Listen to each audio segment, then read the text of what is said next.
Okay.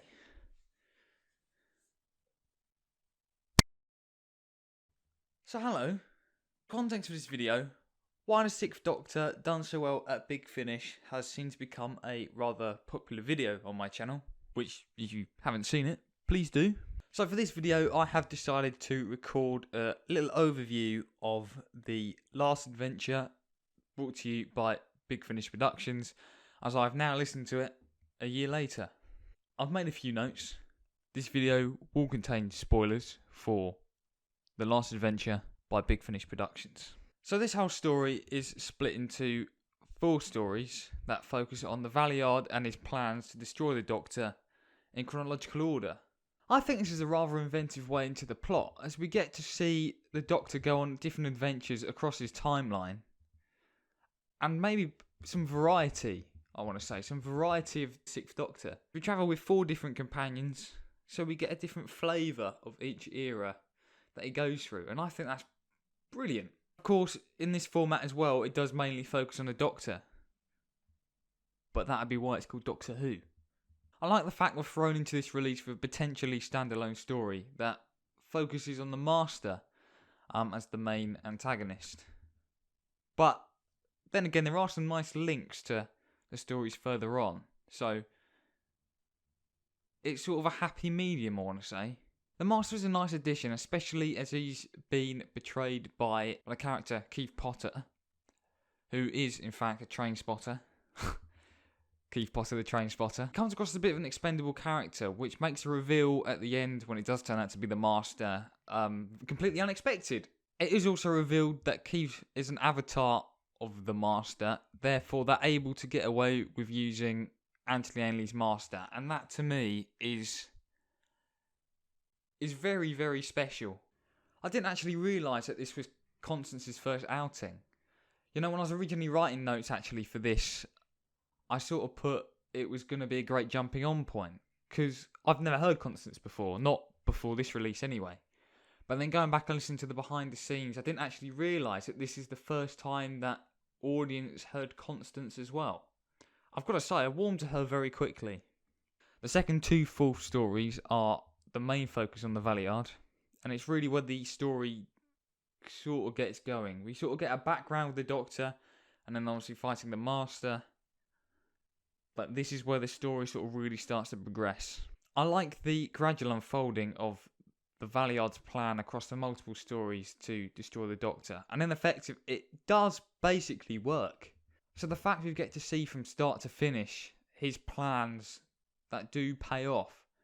I don't want to say you root for the character, but it's very nice to see his character sort of win on something that he's worked so hard for over these 3-4 hours.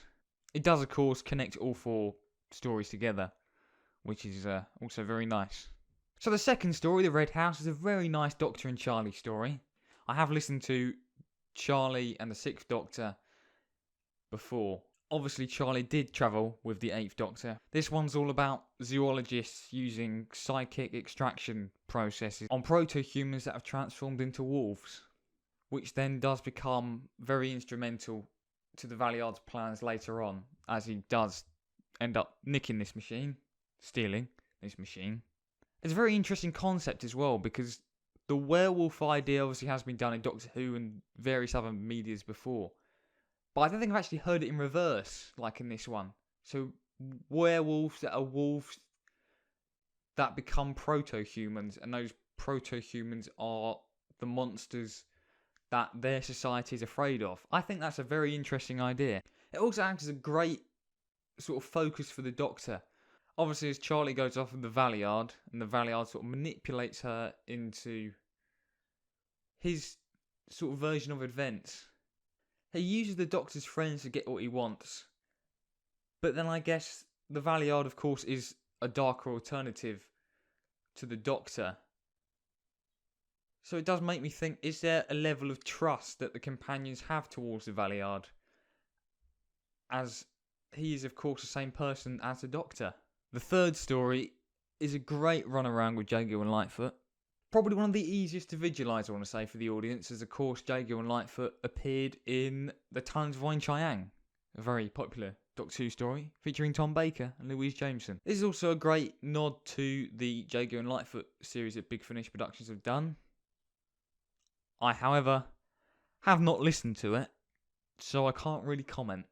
Hearing Jaguar and Lightfoot interact with the Sixth Doctor is a delight to hear. Flip, who is a very modern companion in the way that she's written, is also in this one. There's a great dynamic between Flip's modern day sort of persona and Jaguar and Lightfoot's Victorian nature. It is sort of a great juxtaposition, but then they work very well together. I also love how the Valiard reenacts the Doctor's regenerations, effectively taking the mickey out of him. This is also the first time the Doctor confronts the Valiard, and as this is the third story in, it is quite intense, this scene actually. I want to say the Valiard sort of commands this one, maybe even outshining the Doctor. Probably due to the fact that the Valiard wins and the Doctor does fall into his trap. This leads very nicely into the final story, The Brink of Death. So this one reveals pretty much everything the Valiard's been up to by this point.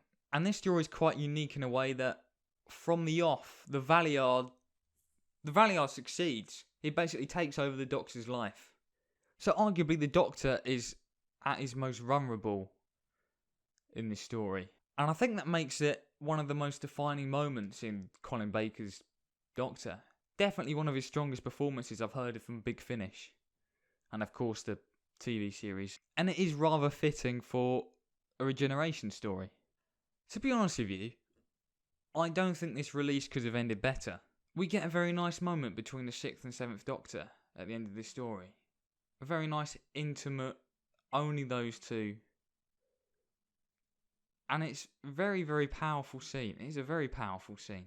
I feel like it's very deserving of the characters as well. Especially the 6th Doctor. It is a really, really great send-off. So The Last Adventure. I'll definitely listen to it again. Admittedly, the first time I listened to it, I wasn't blown away. But listening to it again, I have really, really enjoyed it. Possibly because I wrote a load of notes just to know what was going on for this review. I feel like it was really deserving, very impactful, and I think it just enhances this incarnation. So going forth, I will have a new appreciation, a higher appreciation, if that was even possible, of the 6th Doctor's incarnation. Thank you for watching, and that's it. Off you go. Thank you for watching this video. If you enjoyed it, why not press the like button? Alternatively, if there's something you want to add, why not leave a comment? Also, if you like what I do here and you want to stick around, or you want to be notified of any further videos I do, why not subscribe as well as turn on the notification button? You'll be doing me a favour, and you'll also be able to see all the new videos that I post in future. Thank you for watching, I hope you enjoyed, and I will see you next time.